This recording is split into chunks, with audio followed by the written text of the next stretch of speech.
Okay, today we'll look at two more problems from the 9 chapters on the mathematical art, or 九章算术. And we're going to look at questions 1.07, the 7th problem, and we're going to skip the 8th problem and go straight into the 9th problem after. And today's topic is going to be on adding fractions. So last time we looked at how in ancient Chinese math texts how reducing fraction was done. Today we'll look at how they added fractions. Okay, so let's begin by reading the text. 今有三分之一五分之二问合之得几何答曰15分之11. Okay, so for this problem, let's just highlight some words. So 今有, once again, this means suppose there is, or here there's two things, so suppose there are. And the first one, this is 三分之一, that means 1/3. So in ancient Chinese, as well as modern Chinese, you first announce the denominator, and out of 3 parts, 1. Okay, so 1 of 3 parts. So I'm going to write 1/3 here. And 五分之二 means out of 5 parts, 2. 2/5 there. Okay, so maybe I'll write it down here. And okay, so the question, 问, right? 合之得几何, that just means, okay, so 合 means to combine, which in our case, we're going to add the numbers together. And 得几何 means how much do you get from adding them. All right, 答曰, that's the question. So the question asks, the question asks how much is added to, how much do you get when you add together? And the answer turns out to be 15分之11. So out of 15, 11 parts out of 15. So we should get that answer. And for the 9th problem, let's read that first. 又有二分之一三分之二四分之三五分之四问合之得几何答曰得60分之43. Okay, so here you start with the 又有, which is typical for questions that are follow-up problems where you have the same technique or method.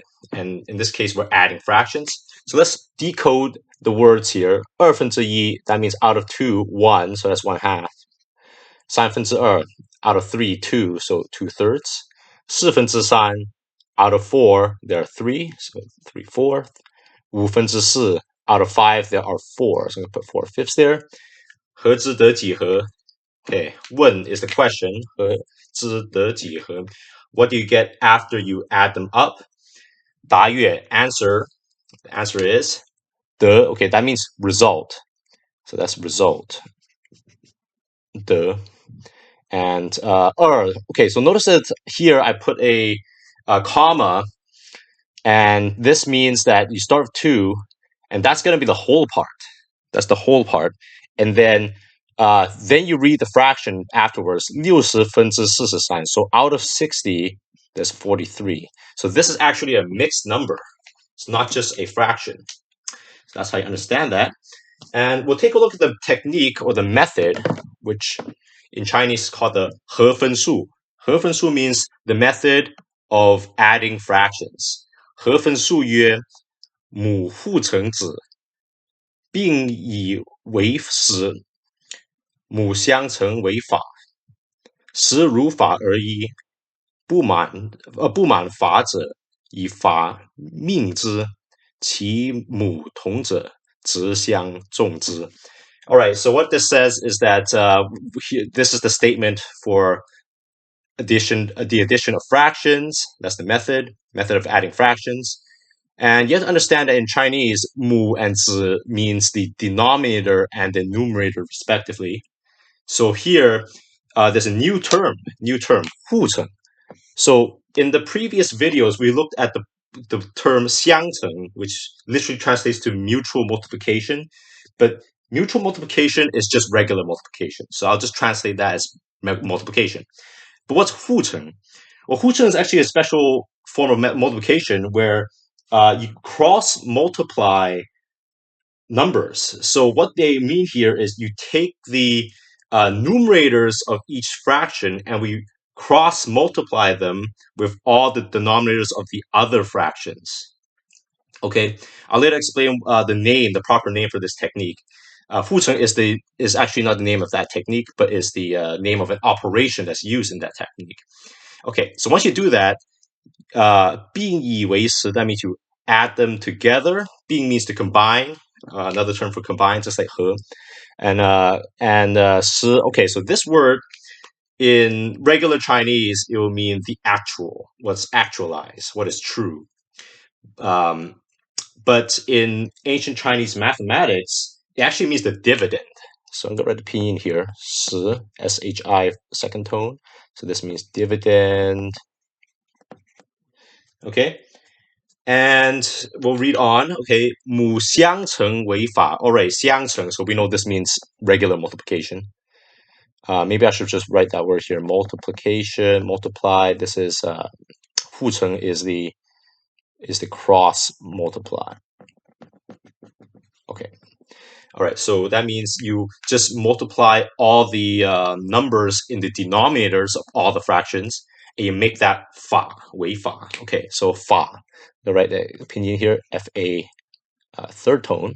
So 法, this means law or standards in regular Chinese, even in ancient times. In Buddhism, in Chinese Buddhism, 法 means the Dharma. So the Buddha Dharma, 佛法.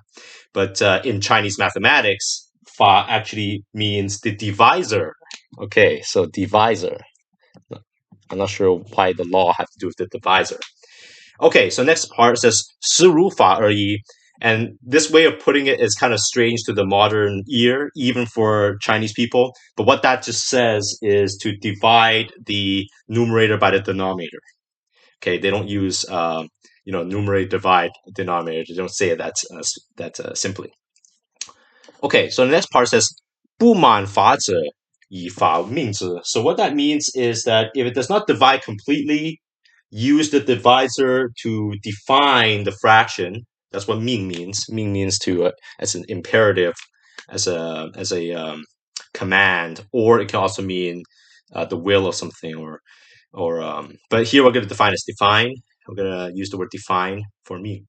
Okay, 其母同者直相纵之. So what that means is if the denominators are the same, directly add them together.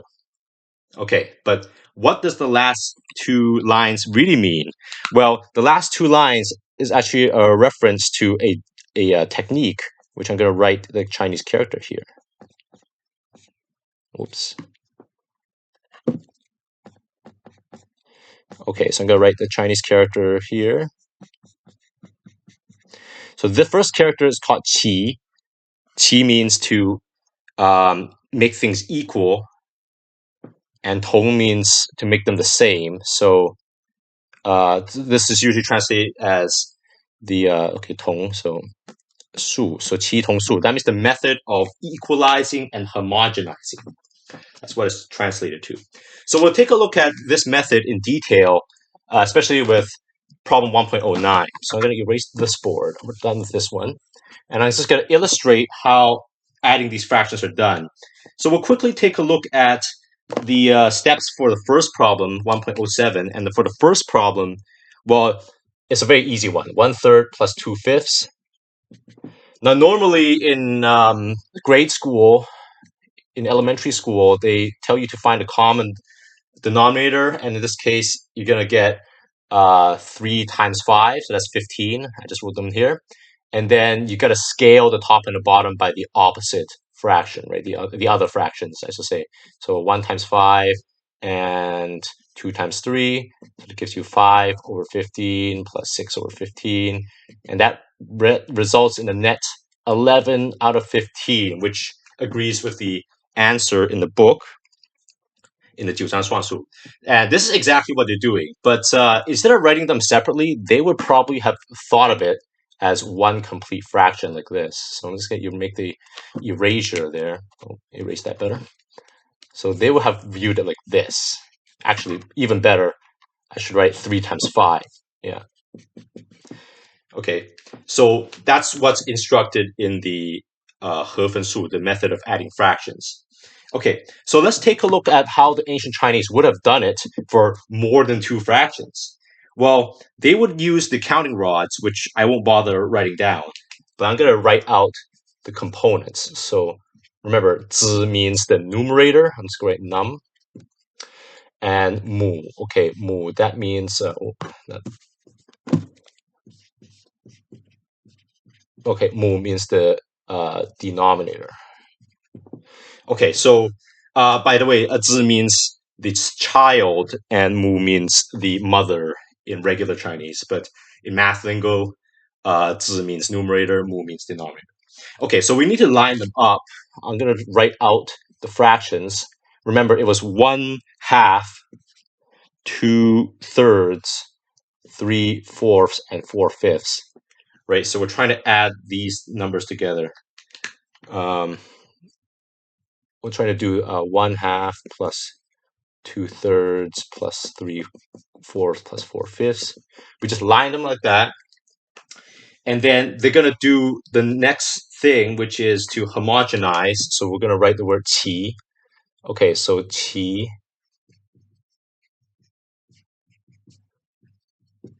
So I'm going to write hom. So homogenize. And what you're going to do here is you're going to multiply using the 复乘 operation. So what you do is start with the 1, circle all these, and we multiply them through like that. So you're going to get, looks like 1 times 3 times 4 times 5, right?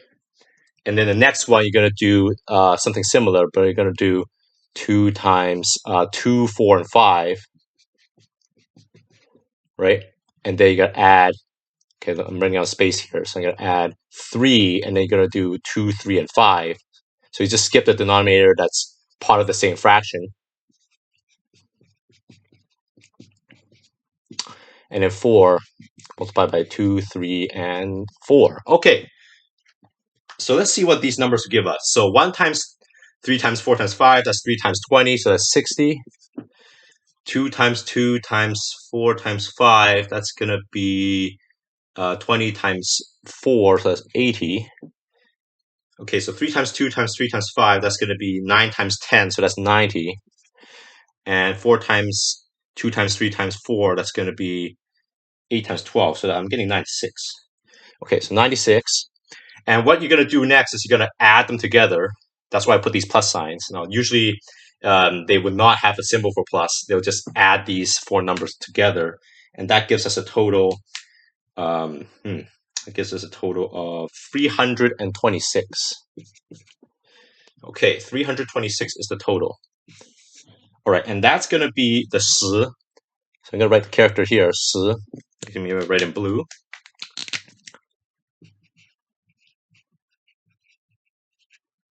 Okay, and that means the dividend. The dividend. All right, so you have to homogenize for the numerators, but for the denominators, you just use the 同. So 同 is it means the same, or the equalize. Okay, equal. So what you do here is you're going to take 2 times 3 times 4 times 5. You just have to multiply all the denominators, and that gives us 120. Yeah, 6 times 20. 6 times 20, 120. Okay, so 120 is your fa. Okay, fa is the divisor. Okay, so once that's done, you have to divide these two. So for adding fractions, the ancient Chinese did view it as a division process if you got denominators that do not evenly divide the numerator. So I'm just going to do 360 over 120. I think it's best that I have enough room on the bottom. I'm going to write it here. So 326 divided by 120.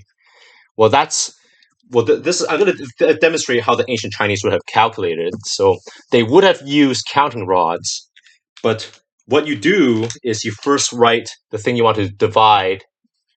So that's the dividend, and the divisor you put on the bottom. So I'm going to write this as fa on the side, and this is 十. Okay.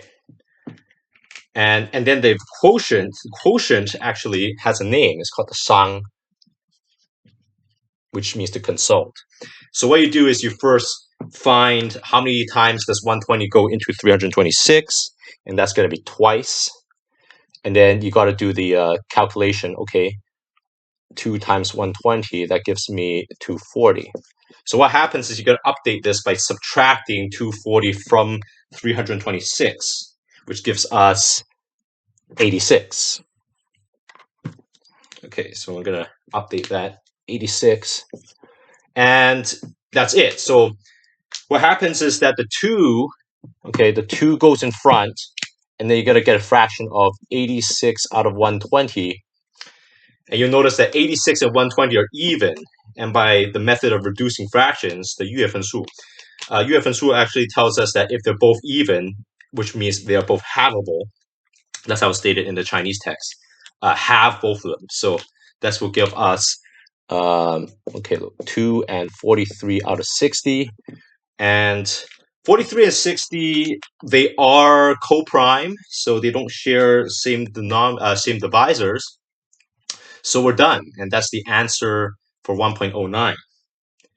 All right, this is the end of this video, and I'll include the text and translation of the problems, and I'll also include the text for 1.08, which we skipped, in the description below. All right, see you next time.